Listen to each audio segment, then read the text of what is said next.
Welcome to another episode of Women Investing in Women. My co-host Robin and I are always thrilled to bring different women from different walks of life to talk about how they are investing in other women and how other women have invested in them.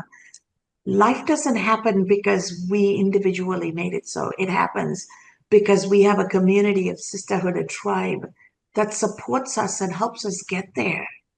And in this process, it's important to pause and celebrate one another, give a shout out to one another, amplify each other's voice, and truly showcase our ability to support each other through our journeys, especially as we are living through these massive disruptions that end up directly or indirectly putting women's lives and women's pursuits at risk.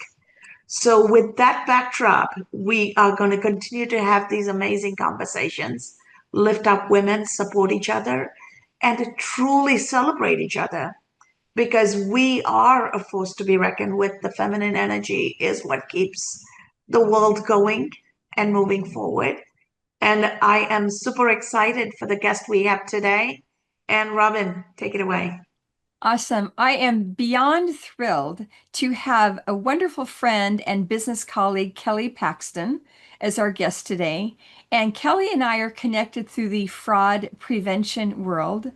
And I've known her for a very long time, basically just over LinkedIn.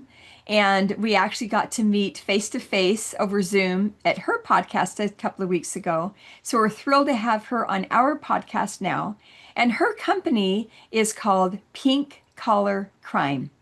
And I thought, oh my gosh, we have to have Kelly on. And my first question is going to be, how did that title emerge? And how did you start focusing on pink collar crime? And I assume that it has something to do with women in crime.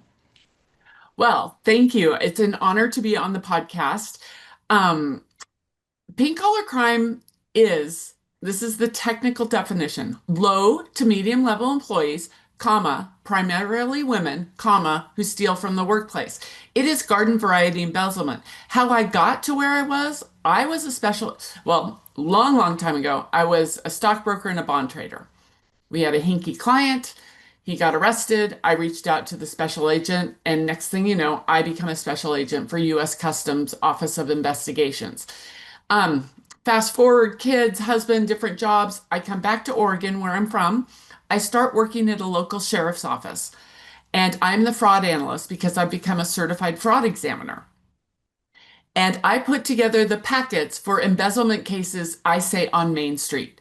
And I realize all my suspects are women with the exception of one man. So one day I get on the Google machine and I type in women embezzlers. And pink collar crime comes up. Now, it was popularized by Dr. Kathleen Daly, who's actually in Australia now, in 1989 in the Criminology magazine. And that was the definition. It's garden variety embezzlement. In the United States, 90% approximately of bookkeepers are women. Women have access to money in a business. And we have the fraud triangle, which is opportunity, pressure, and rationalization. Women have the opportunity. So that's kind of happened. I'm also known as the fraud hashtag queen. One of my hashtags is it's position, not gender. But women are in these positions. And women are primary breadwinners in an increasing percentage. So they have pressure to, make ends meet. And sometimes, unfortunately, they decide stealing is the way to go. It's interesting how you just position that explanation, because this society intentionally keeps women under pressure financially. And yet they are the ones in the offices managing the books while the men are out there building the business, right? And so we've created socially engineered scenarios Now, one of the things I run into, and I want to ask you this question, is women have a habit of going into clothing stores and getting clothes and wearing the clothes with the tag because their friend works at the store, and after wearing it for the occasion, they return it. And once clothes are worn, it can't be sold to somebody else. And so the inventory is written off. There's a whole host of things that happen in retail. It's retail fraud. And I have seen women in very posh office spaces wearing outfits with the label on. And I always go behind them and say, oh my God, this is embarrassing. You forgot to remove your tag. And I pull it out, right? And they always get mad. But my question is, why is this happening? Is this something you see often? And aren't we inadvertently, because of this behavior, keeping the cost of women's clothing higher because of the write-off that's happening? So, yeah, very interesting. My mom used to work at Nordstrom's, and she would tell me stories of people who did very much similar sort of things. And it was all spectrums of economics. Mhm. High end, because she worked in a higher end department, women doing it. I kind of think that we're in this social media FOMO, keeping up with the Joneses world. And I mean, you look at it and you see that women have to look and behave a certain way. There is societal pressure for women to look and present a certain way. And unfortunately, a lot of times that means you need to have nicer clothes. To walk into the boardrooms with the men, it's just, yeah. So I think it's FOMO. I think it's social media, keeping up with the Joneses. We just see so much more than we did in the 70s. We didn't see these movie stars, or corporate executives on their yachts. Like I grew up in a comfortable home, but we didn't see billionaires. And we certainly didn't see it on, we didn't have things like social media back then.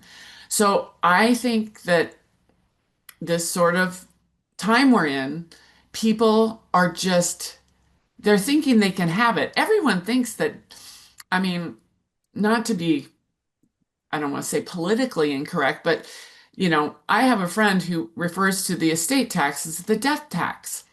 She thinks that eventually, someday, she's going to have, or a family member is going to leave her enough money that she doesn't want to pay the death tax. Everyone thinks they're going to hit it out of the park. And numbers show that doesn't, such a small percentage of people that are, subject to the estate tax. It's interesting where you mentioned that it's all levels of the socioeconomic strata that participate. And you would think that if someone is financially really well off, why would they feel the need to embezzle? Why would they feel the need to take a little bit more? And so I'm wondering if you being able to look at that notion of why is it the people why are the people at the high end doing it as well as the people at the low end who you'd kind of expect to do it. So the fraud triangle of opportunity, pressure, and rationalization, we can control for opportunity easiest. Rationalization is almost impossible to control for. So say you have another hashtag I have is never underestimate a woman. And I kind of give her an avatar, never underestimate Gladys or Bonnie. And she's not treated well by her boss. And she sees her boss taking the family to Key West. And I'm going to say he comes back, hands his Black American Express bill to her, and says, pay it. And she's like, John, I know you took the kids and the wife. How do you want me to break this out for tax purposes? And he's like, it's none of your business. Just pay the whole bill. That same Gladys, all of a sudden her kid comes home and they have a field trip, like outdoor school, and she needs $200. What goes through her mind? He just wrote off a $20,000 business trip that he's not paying taxes on. Now, she doesn't know if at the end of the year he takes a journal entry and does an owner's draw, but let's just say he doesn't. And she can't afford a $200 outdoor school for her kid, and he treats her poorly. That's her rationalization. And it can start with $10, and then it just gets bigger and bigger and bigger.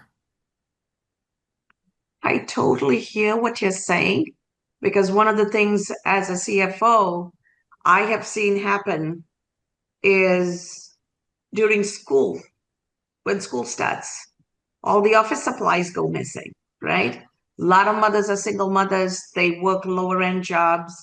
Kids needs notepads, pencils, pens, markers. The office has so much. Let's take one or two, right? Nobody thinks of that as stealing. But when everybody takes a couple of notepads, a few pens, a few markers, and a few highlighters, then our supply is gone. And So, part of it is the situation we placed people in. so I use that example quite in one of my ethics presentations. Um, and it's like Johnny gets off the bus or Sally gets off the bus and says, here's a note. And it's from his teacher. And the dad picks them up. And it says that they took, the desk mate's pencils. And the dad says to the kid, why did you do that? You know, I have tons of pencils at work. And what are they teaching their kid? That the dad would never say, you know what? I'm going to take $10 from petty cash and we're going to go to Target or Fred Meyer's and buy you pencils. The fact is people treat objects different than cash. My dad brought home a typewriter when I had college essays. He took it back, but he brought home a typewriter for college essays for me. He did take it back. But like, he wouldn't have said, you know what, I'm going to steal $50 and we're going to go rent you a typewriter. But it's kind of like the shopping with a credit card versus cash. You have a different thing in your head. Yeah. This is interesting. I know that in our other conversations, you've talked about that you love focusing on ethics. And of course, ethics is all about crime. Crime is about ethics. You can't, unintertwine them. But is there an element of ethics that you like to focus on, kind of a slice of the pie that you like to focus on that people maybe don't really think about as much? And particularly if they're dealing with women. Um, well, I'm not gonna shout out to the women, but I was recently traveling and uh, I saw a guy who's retired from a big four firm, lawyer, CPA, and he's like, "Ah, Kelly, where are you going?" And I said, "I'm going to teach an ethics course." He goes, "Why would you do that? You can't teach ethics." I was horrified. I was absolutely horrified. I think of ethics as it's a muscle. You need to use it daily. It is definitely a muscle. And those sort of, the one-offs where, you have that sort of high level or C-suite executives, once a year they sign a I will be good. They don't work. We need daily reminders. So I joke that I should start some software company where, I sell it to big corporations where every morning when you turn on your computer, that you have this ethical challenge or moment or something to think about. Now I'm just thinking out loud right here. If I did something like that, every morning you turn on your computer, you know what people would do? They'd leave their computers on so they didn't have to see it. It's funny you say that.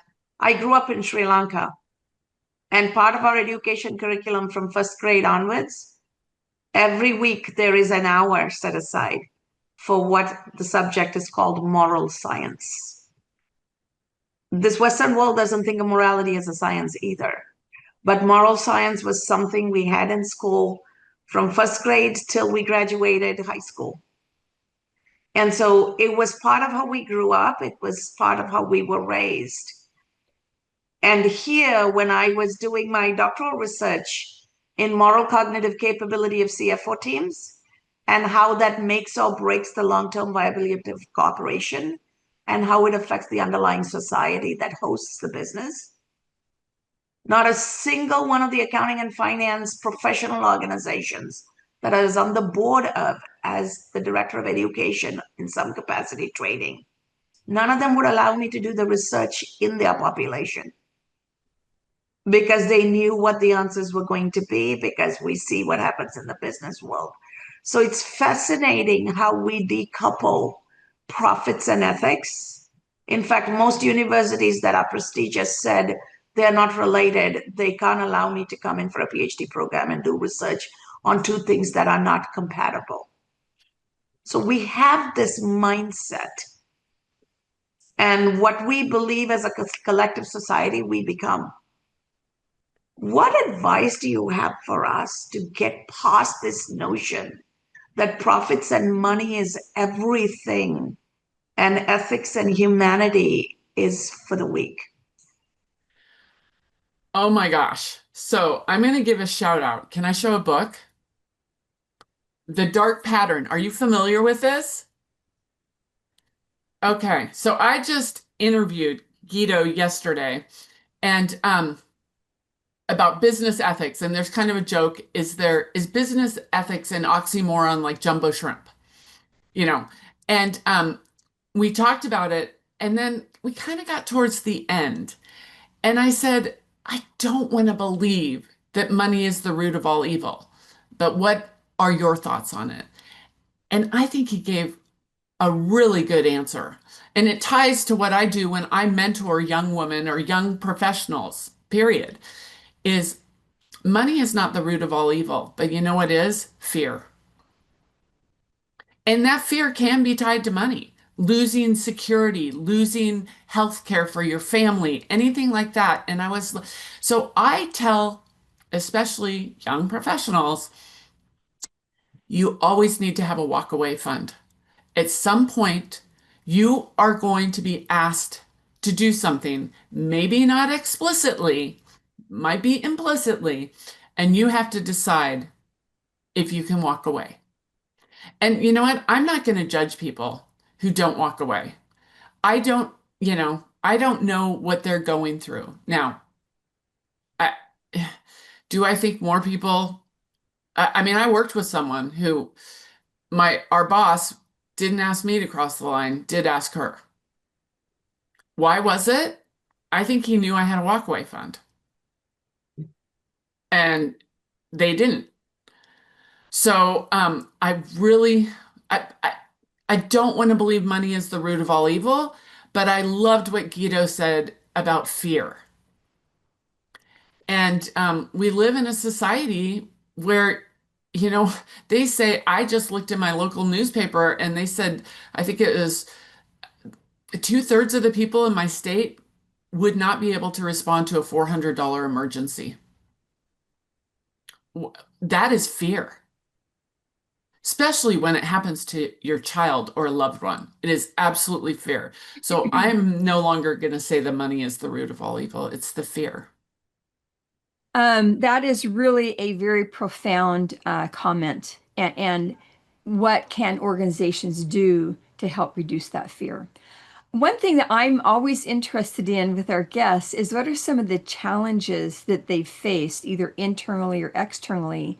So for you, trying to create, this business pink collar crime and focusing on embezzlement, focusing on ethics, what have been some of the challenges that have maybe ones you're expecting, ones you weren't expecting in creating this business and creating this life? Oh, that's a great question. And no one believes embezzlement is going to happen to them. We hire good people. We pay them well. In smaller businesses, they become part of our family. So the biggest challenge that I have is that people zone out when I do my pink collar crime presentation because they don't think it's going to happen to them. I mean, I have a client who, when he met me, he said, that'll never happen to me. Guess what happened? $750,000 walked out the door. And he was shocked. And So the biggest challenge is no one thinks it's going to happen to them. And I'm sure from your work, Cass, you know about optimism bias. Only 10% of people think they're going to get cancer. It's over 30%. We don't think bad things are going to happen to us. And so they kind of tune out about the embezzlement. That's why I really love to teach the ethics. And like I was talking with Guido, um, you know, people kind of think it's soft and smushy. It's, if a manager starts talking about ethics, people are like, can we end this meeting? I know this. Like, whatever. I got spreadsheets to put together. I've got, analysis to do. I don't want to talk about squishy stuff. It's not true. We need to, you know, that's as I'm known for pink collar crime. I really love the ethics work because I think I see lights going off more in people's head or turning on more in people's heads than in embezzlement because we just don't think that bad things are going to happen to us. Does that make sense? Totally. Absolutely. I'm also a professor in the classroom. One of the things I tell my students every time I start a new semester is every crisis in our society that has brought about, that has completely decimated the economy of people and businesses is through our profession. And if we're so good at what we do, but we don't have a moral compass and we don't think of beyond the numbers, these are lives we affect, then we become sociopathic savants. And the purpose of this class is to make sure we're fantastic at what we do, but we do it with the understanding that this is to sustain human society. And I always recruit from my classroom because I know what I'm recruiting.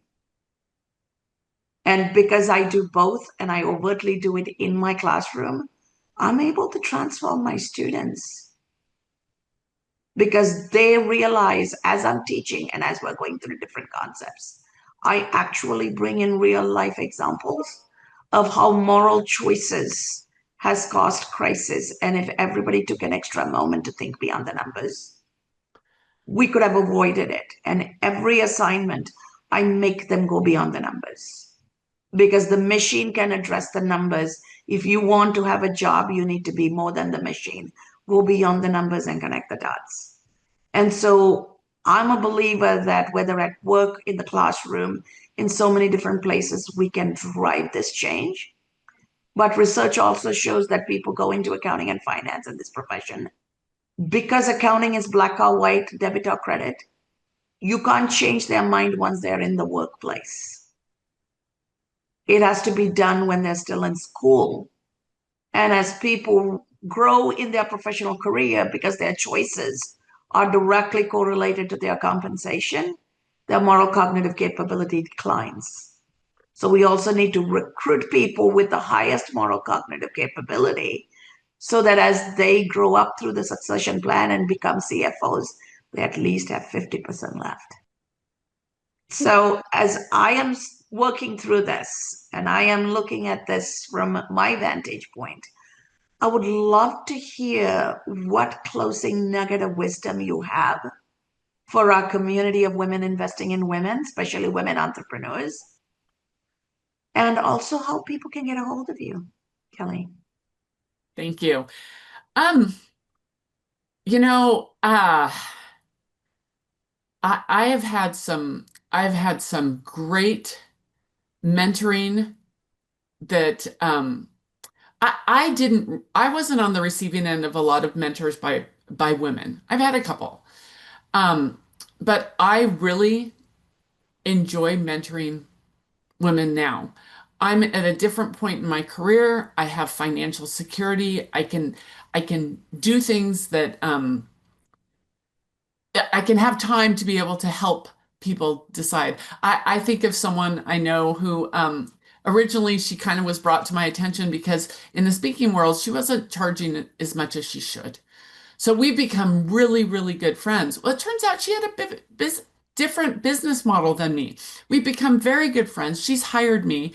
Um, I get a lot of women who hire me for presentations. I don't know if it's because more women are in event management, but I think that we can lift each other up easily. Um, and like this woman now, she probably charges more than me. And she didn't, I believe she didn't know her worth. We need to help each other know our worth. And yeah, we need to help each other know our worth. I'm very cognizant about security. I grew up in a family that was more than comfortable, and my dad lost it all. I never wanted my children to experience that. So security is the most important thing I think that women can help each other with, is for them to be secure when you have a family. It's the most important thing. Um, as far as like getting hold of me, I'm at kellypaxton.com. I think my pinkcollarcrime.com is glitchy and I'm not sure if the website is up. I love being on LinkedIn. That's how Robin and I met. Um, I post a lot of great things. I get a lot of great resources. So LinkedIn is, I'm going to say, the best way to connect with me. But I, there's a book. I don't know if either of you are familiar with it. It's called The Feminine Mistake.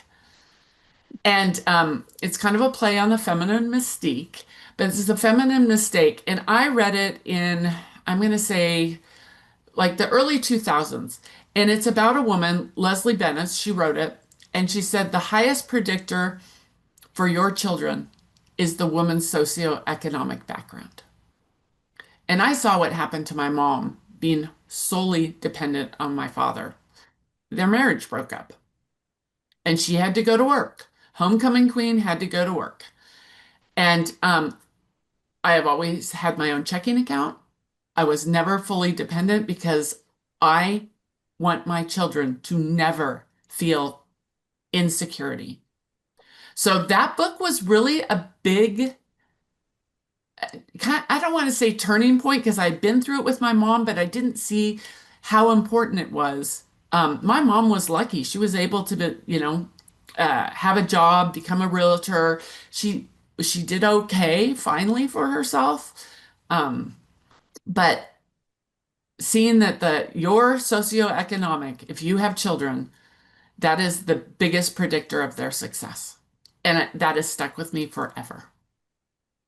Thank you. That is a wonderful, wonderful note to bring this to a close on. And ladies out there, you heard Kelly's message. You heard her wisdom. So take a page, prevent fraud in your business. Look for ways that you can bring ethics into every aspect of what you do, because that's truly going to give you the peace of mind and help you build in a way that it's resilient and lasting. And thank you so much, Kelly, for sharing your thoughts, your ideas, your examples.